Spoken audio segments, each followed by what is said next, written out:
I'm going to assume we're live. It does sometimes roll around and, but let me see here. Huh, I'm not seeing anybody. There you guys are. I'm going to assume we're live. Yes, we are live on Facebook streaming live. Welcome to the Business Spotlight with coaches Lee Gray and Lisa Raggio. I'm Coach Lee Gray, and we are located in Wichita, Kansas, the land of Oz, and where there are no, Denise, there are no beaches and ocean. But that is okay because we can travel, right? I do want to welcome everyone here. What we do every single week is we have authentic conversations with business owners. They share their stories with us and with the idea that you can take something away and do something better for yourself, for your business. At the end of today, we will tell you how to reach out to myself, to my co-host Lisa Raggio, and to our guest, Denise Hall, and she will be giving you her contact information, her phone number, and the website so that you can make an appointment to either meet with her, have a coffee, or hire her to take care of some of the things that you need to have taken care of in your space. So, Lisa, please introduce yourself and tell us a little bit about your action coach business in California. Thank you, Lee. I am so happy to be here today, and I know we have a lot to learn from Denise. I am Lisa Raggio with One True North Leadership and Business Coaching Solutions. We're based in Valencia, California, which is about 30 miles north of downtown Los Angeles, and our landmark in our community is Magic Mountain. And my brother and I co-own the business, and we are proud to be a part of the Action Coach Global family. Our name is One True North because we're passionate about helping business owners and organizational leaders find and live their One True North in their business and in their life. And can tell you more about how you can reach us later on in the program. That's exactly what we're going to do. And I am now looking away from the screen because we've got live people. Hey, Faye is watching us, and Sarah. Oh, I'm so glad that I know those are some of your friends, Denise, that have joined us today live. A lot of people end up watching this at the another time because it's during, let's face it, it's during the work hours. So, but I'm going to be looking down at my phone from time to time and making comments and answering questions if people have them. So I am ready to get started because I have to tell you a little bit about my relationship with Denise. So I got to meet Denise about when you first started your business, really, when you were really new in your business. I'm going to say your passion hasn't changed. Maybe it's gotten even more so passionate. And I was invited to a networking event when I had my promotional and marketing company. That's been about 13 years ago. And I don't know, back when I was 20. Anyway, Denise was the founder of that group, and I got to meet her then and got to see some of how she works and does some pretty amazing things. I was on a committee with her. We put together a networking event, community networking event. Remember that, Denise? We invited a bunch of people from the community and we had booths. It's a really great event. And so I got to know you pretty well, and it's been a pleasure to watch you be successful over these years. And I'm excited that you are part of the Action community and joining us in this today. So without wasting any more time, I'm going to give a formal introduction of our guest, Denise Hall, who is the owner of Be Amazed Carpet Cleaning and Services. After a 10-year career in call center management with UPS and Hewlett Packard, Denise jumped ship and went back to familiar territory of owning her own business. She had moved back to Kansas in 2008, and shortly thereafter, Be Amazed Carpet Cleaning was born. All at its core, the company is an amazing group of people, truly amazing, who first and foremost take pride in their work. They strive to provide more in value than they get in financial return for the services that they provide. Be Amazed has been honored to win more than 24 awards over the last 10 years for Best in Business programs through their community and their industry. As a service business, Be Amazed knows they earn the opportunity to come back or be referred to your friends and neighbors each time they take care of you. Denise has also proudly expanded the business to include a housekeeping and janitorial division, as well as carpet repair and installation division. And they do an amazing job of taking really nice rugs that go on your really expensive floors and making them beautiful. Just a little say so there. Denise recently married and became a bonus grandmother, grandma, great grandma, fur baby mama, all at once. She is a super huge Shocker basketball fan, and I know no matter where you are, even in California, you know the Shockers are great basketball. She's an honorary Southerner, travel buff who prefers the sand and the sea to any other vacation spot. She has a love for God and family first and all things entrepreneurial. if you want to watch her geek out, just get her to talk about your market and how to market to your business potential clients. Denise always is up for a lively debate on the good, the bad, and the ugly, or what we see in the business world today. And don't we have enough going on in the business world today when it comes to capturing and keeping your clients' attention? So again, thank you, my friend, Denise Spurlock Hall. You'll always be Spurlock probably, but I'm getting used to Hall. So, and I happen to know her husband too. So thank you again for coming. Appreciate it. And we're glad you're here. Yeah, absolutely. I am truly honored to be asked. It was very nice to be asked. Thank you. Well, you're our 16th interview, live interview. Yeah. So, and it's been a lot of fun. Lisa and I, we have not even ever met, the two of us. We're both coaches with the same passion. And we're like, we know we can leverage what we do. And we thought, how can we do it? And we're just bringing our two states together through this way. It's really been great.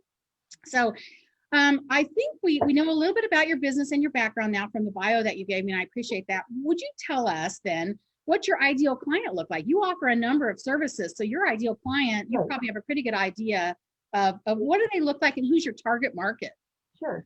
Our ideal client, it does vary from service to service, but on the overall, we're certainly, most of our clients are homeowners, and homeowners that really value taking care of their place and having discretionary dollars to spend on professional services.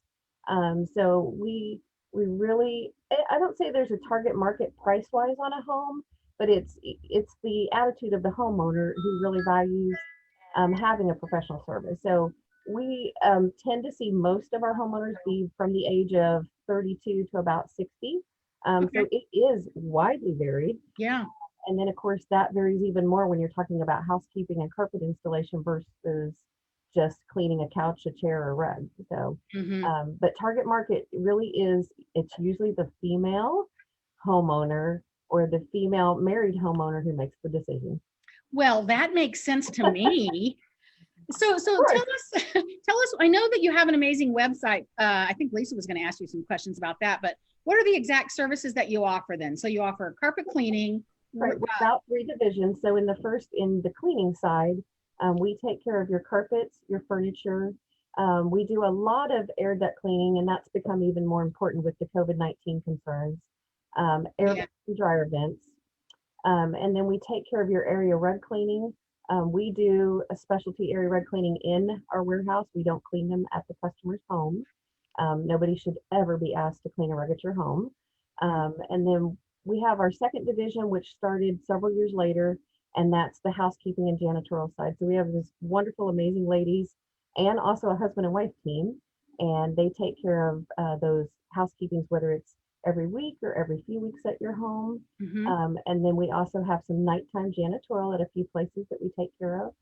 Our third division that started about 6 or 7 years ago was carpet installation and repair. It just came along naturally with everything else we do. And so we have a wonderful installer that's over 15 years experience and a repairman over 10 years experience. Oh, that's great. I love that you have 3 divisions. That's a lucky number too. And I think that you've expanded in the core and added the right things to that. Yeah. So that that way you can bring people back and offer new services. And we do have to keep doing that. You know, even McDonald's started out with the hamburger and the cheeseburger and the French fries, and look at the array of services that they have because their market expects you to keep kind of growing to them. And you've done a nice job of that. Thank you. We're blessed that people trust us.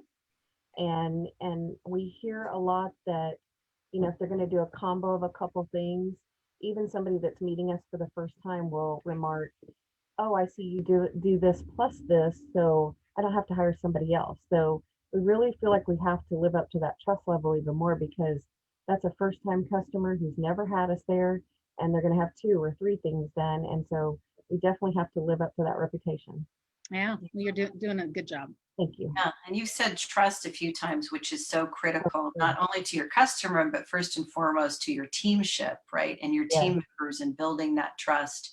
Yeah. And Lee's right. I want to ask you about your website, but since we're on the trust route, tell us about, I heard some lovely language in regards to your intros, in regards to being, I looked at it being value-based, community-centric. Seems like you have a focus on your team. So what is it that you instill into your leadership or into your team via your leadership in regards to values? And how do you think that correlates with building a culture of trust? I always feel, I mean, I think the premise of a service business that before I ever owned a service business, I had always heard you have to provide more in value to than what you get in pay. And that's the only way that people are going to continue to come back to you over and over again, because otherwise, if you just provide exact amount for exact amount, you're just a transaction. And so I feel like when you have people that care, you're providing more in value. When you have people that are certified in your industry, you're providing more in value. When you have people that take pride in the little small things, that can set those employees that are out on that job site, sets them apart from ABC company that they could call next. So I feel like that we've worked really hard at developing a culture of we care about what we do.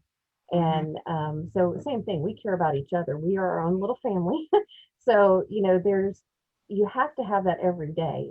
If you didn't, it would just be another job at another place. Yes. Well, and I think you emphasize something that I know Lee does, my brother and I do, the Action Coach family. Mhm. You have committed to take a relational focus and approach as opposed to transactional. Absolutely. And that always is going to speak to long-term impact and sustainability, because the other will be ultimately short-lived. Right. Yeah. Wichita is not a large city, and there is no 6 degrees of separation in Wichita. So the very person that Lee's laughing, the very person that you do work for tomorrow will know many people that you know. And if you can't treat them as well as you would your family, then why, my thought over the last couple of years has now been, then why are we even doing it? So taking that pride and maybe going over and above and things like that have to be first and foremost in everybody's mind. I love Excellent. it. One of the things that we work with with our clients is to help them add value to what they do, because like you said it beautifully, you have to give more in value than you are asking for in return. And value doesn't have to cost. There doesn't have to be a cost to that. You said, you mentioned these two things. You mentioned certified, but you also said care and pride. You can't put a price on those things, but people value them and they are priceless. Right. When you deliver them as part of your service. And that comes from the top down, from leadership, right? And being really clear on what it is that you want as a leader. Because you can't teach that. You can't teach someone to be caring and prideful. Well, maybe you can if you have them young enough, I suppose. But nowadays it has to come from the top. And I love what you said, the way you said that. Yeah. Well, we've had our days where it was not like that. So we I'm are sure. certainly, there's no smoke and mirrors. Yep. We certainly were never, we're still not perfect, but we have had, we've had employees that didn't care. We've had office people that didn't care, and it's found out pretty quickly. The one thing that is great in a service business is if you're going to have the culture of you must care about your customers, you must care about your employees, is those that don't, they're not going to be around long. They weed themselves out very, very quickly. That's interesting. You said that. I listened to a podcast from a fellow coach yesterday, and he said, gone are the days when you have a 90-day probationary period. You can figure out if someone's one of yours in 3 days. Wow. And I thought, it's pretty cool. They'll show who they are pretty quickly usually, and not have to waste a lot of time and money on that. So very interesting. Great. So Denise, I want to really pick your brain now and ask you, what are some lessons that you've learned along the way that would benefit other entrepreneurs who are either starting in business or even been in business 10 years? What are some lessons that you could share that you've learned along the way? There's so many. Okay, so I like the simple stuff. I don't like chaos. I like the very simple, clear things that, sort of work for any business. Being in they always say you're all in a service business because you're all in a people business. So my service may be carpet and yours may be coaching, but we're all in the service business and we're all in the people business. And so the first thing that I always revert to is be easy to do business with, because we're living in a world where technology makes it very easy to get a hold of you. And sometimes that can be a little not so great all the time. But I was so stubborn about people being able to get a hold of us many different ways. I thought, well, why can't you just pick up the phone? Why do I have to text you? Why do I have to instant message you? And now I've learned that as soon as I changed my thinking and I was easier to do business with that way, it's much easier to gain more clients and it's much easier to get the information that we need so that hopefully the job will go as great as possible through all different mediums, through sending in text, pictures, being on our instant message. We even text enabled our office line so people can, if they think it's a cell phone number and they're texting to it, now they actually get a hold of us. It's because it now has that opportunity. So being easy to do business with is definitely my number one. People don't want to hear technical things. They want the basics to know if they want to do business with you. But don't get into too much. My second thing that I usually try to always keep in mind, and it's an everyday thing for me, is just don't get stuck in a rut. So the ruts will kill you, especially in a service business. So you get stuck in a certain way of thinking, or you get stuck in, you're always doing things the exact same way. Well, that's the way we've always done it. Again, this is my thing that I've had to change. I probably spent the first half of this business, the first 6 or 7 years, just being, this is the way it should be done. And then you start expanding into, well, what if we did this differently? And I've had some people challenge me, and I've had to listen to those challenges. So not being stuck in a rut is definitely an everyday thing as well for me.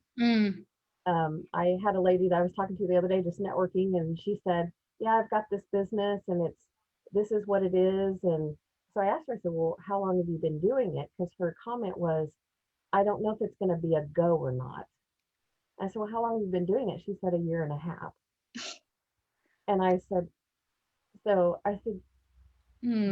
I'm blunt. My friends will tell you I'm very blunt. So I said, so after 1.5 years, do you think it's a hobby or a business? Well, it's a hobby. And I said, so if you do it because you love it, that's great. And don't expect to make any money. Just do it as a hobby. But I said, it doesn't sound like it's a business. And so I think that not getting stuck just really resonates with me, because I have been in those stuck places for too long. So I would say my last one is always people before profits. And that goes along with caring about what we do. Because if you put the profits above the people because you need to buy a new vehicle or you need to do whatever, you're always going to have a downfall later. And so when you're looking at your employees or your customers and maybe gaining an extra $10 or $50 on a job, sure, you can do that. But if you don't, and they don't have to know that you went out of your way to do something, but you'll find that every time you do go out of your way to do something for a person, you will end up eventually putting more profit in your business.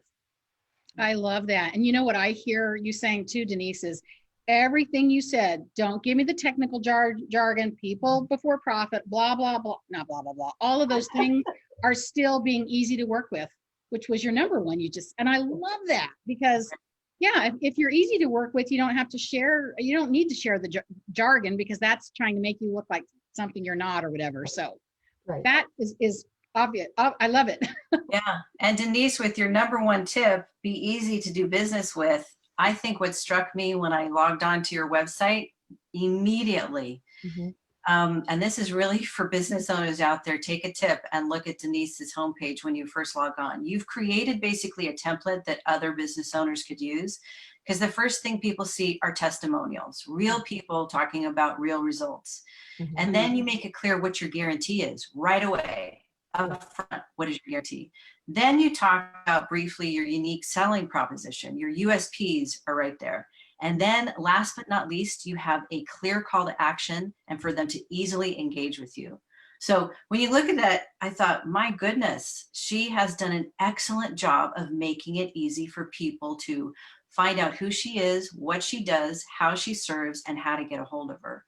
So what was that journey like for you to create that homepage and get to a point where it can be a model for other people to look at using? You know, the fact that you're using those words just blows me away because I have never looked at it as a model. But what I will tell you is I knew nothing about building a website. My first website looked ridiculous. It was a friend helping me plug in some things that, I didn't even know what I was doing. So we went to a company here in Wichita called Simplicity Marketing about, I'd say 5, 6 years ago. And I started delving in and thinking, what do we need to do? Because this is horrible and we need something that's more than just a placeholder on the web. And so what you're seeing is not me. I appreciate you giving me the credit, Lisa, but it is not. So I have to take advice from people and listen. And along the way, in fact, just recently, we took a class about Google My Business, and the guy in the Google My Business class said, your website doesn't have this. So I took those topics that he talked about, and I immediately delved in with the website, Simplicity Marketing people, and said, "Can I make some changes? How do we do this?" And that's how the testimonials got on there. So I think it was that not getting stuck in a rut and thinking, it's okay, it's an okay website, but realizing that really people do want to get a hold of you through those methods. So having that contact form and having something visual that's a video. I was hearing this from Lee, video, video, video, video. And I'm like, I don't like doing video, but do video. And so not getting stuck and moving forward into those uncomfortable things, I think is what has transpired to make the website look as it does now. And we still have a lot of plans for some changes on the website. So thank you for the compliment. That means a lot, Lisa. Well, for those that are listening, the website is beamazedclean.com. So just search for beamazedclean.com. And you've done a good job of keeping everything around Be Amazed Clean at part of your two. No matter what your 3 divisions are, it's all around Be Amazed Clean, which I love that you've kept that consistent and clear for people to, because if there's any confusion in what you do, people are confused. They can't make a purchase if the brain cannot make a purchase if it's confused. It can just pause. So no ambiguity. Yes. No ambiguity. Yeah, absolutely. Ooh, I love that. So I've got to ask you another loaded question. How have you benefited in your business from coaching? I know you've been a lifelong learner. What kind of things have you benefited from? So coaching, again, it was one of those things I was probably stuck in a rut about. Once you've been in business for a little while, you think, I know that stuff, but I've just more recently, and this is all through COVID-19 and the pandemic and having to readjust and change, and my year has been a roller coaster, so just professionally even, I had to start opening my ears and listening to what other people were telling me, and you don't know it all. I know there's people that I look up to that I feel are very wise, and maybe they've only been in business for 1 year or 2 years, but I see the things that they're doing and they're getting it. And I'm like, I need to model that. And so I think I look for the items and the methods that they're using and how they display those and how they interact with their clients as things that I covet to do. So I have learned to quit looking at how long somebody's been in business. I know right now in Wichita, I can name off 2 or 3 people that are very young entrepreneurial go-getters, and I'm like, that's what I want to be, And so it doesn't matter if it's been 6 months or a year that they've been in business, but they're making it happen. I've learned just to look at those things and internalize it, and say, okay, now what out of this can I implement that would move my business forward? So I think coaching comes in so many different formats. Right. Professional coaching is definitely a number one. And then you have a myriad of different things that each day you can be coached by somebody else, a YouTube video, a motivational speaker, somebody that you work with, just some interaction that you have with somebody you work with. Those are all coaching moments.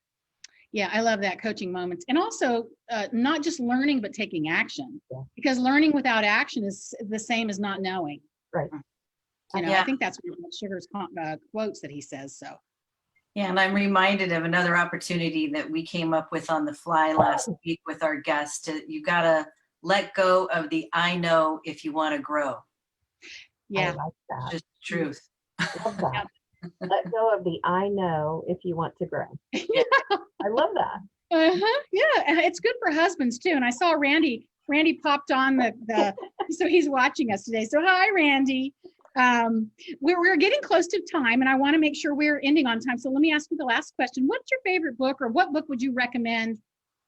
Just what's your favorite book? Because no matter where you are in business, if it's been a good book for you, it will be for someone else. Oh, absolutely. So again, this was a coaching moment for me. I have a great friend who is accounting is her thing. You know, I mean, she's a black and white numbers person, and there is no touchy feely. And so, and I come from that different world where it's just things are a little more touchy feely, you know. And so several years ago, she recommended Profit First.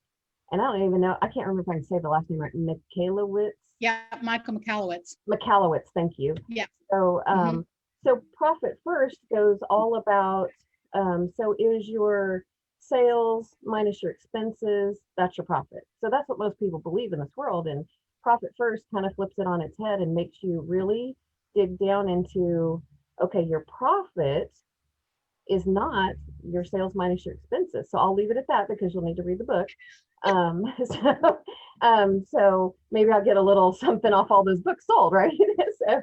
But if you're actually thinking about your profit and that's what you can use as your expenses, you know, it kind of changes the way you have to modify the way you work your business. So you have to do lots of different things internally, maybe different accounting processes and things like that, but it puts the perspective on what your profit really is. And so I would say Profit First would be, I don't care if you've been in business 2 months or 20 years, but Profit First would be a great book to be definitely in your library and read more than one time. It's a good book club book to read too. I have it on my shelf here. So anybody here that wants to borrow it, you certainly can. Yeah. Oh, I'm glad you shared that. I think that's good. And Michael Michalowicz has a handful of books that he's written that all kind of work in conjunction with that. So, Right. Well, we are about out of time. Denise, what's the best way for people to get a hold of you? Give us your phone number, your email, Absolutely. and your web address. Okay, sure. Our phone number is in Wichita 316, and the phone number is 8540558. Our email address is info@ and then beamazedclean.com. Our website, beamazedclean.com, has contact forms where you can just click. You don't even have to make a phone call. You can click and you can get right into somebody live. And we answer all of those as quickly as possible. So that's also a great way to get a hold of us. Thank you. I'm so glad you're making it easy for us to do business with you. Thank you. Yeah. Right. Thank you so much for joining us today, Denise. It's really been our pleasure. Lisa, how can we close us out by telling us how we can get a hold of you? Then I'll tell people how they can get a hold of me. People can go And to, who's our guest next week? yes, great. Thank you so much. So let me say that first, because that's really important. Amy Daniels, who is the executive director of our local Wish Education Foundation, will be our guest. Great opportunity to learn about in our community the needs of our students and what we can do to help, especially during COVID. So please join us for that. And people can get a hold of my brother and I and our business at onetruenorthcoach.com. We have created a COVID-19 resource page in which we have put slides, links, and things that we think are really helpful that we've come across for our business owners to navigate through this challenging time, as well as organizational leaders. So onetruenorthcoach.com, and you can find our contact information there as well. Outstanding. I am Coach Lee with Action Coach Business Coaching in Wichita, Kansas. You can find me on my website at kansasbizwithazcoach.com, all over social media. I want to invite you to join us every Thursday morning at 8 a.m. Central, where we spend 30 minutes with business owners, influencers, and executives, and we break into groups on Zoom, and we give each other advice on whatever question pops up. It's really powerful. Denise has been a guest. Denise, on a scale of 1 to 10, what would you rate that event? Oh, I'm a 12. I'm a 12. Okay, there you go. So very quick easy, good advice that you can move forward Yes. with. Love it. We would love to have you, and you can find that on Eventbrite and register, and we will make sure you have a great time. So thank you on behalf of my co-host, Lisa Raggio, for joining us here at Business Spotlight, where you can leverage and learn with coaches Lee and Lisa. We will see you all in 1 week. Everybody, bye-bye. Bye.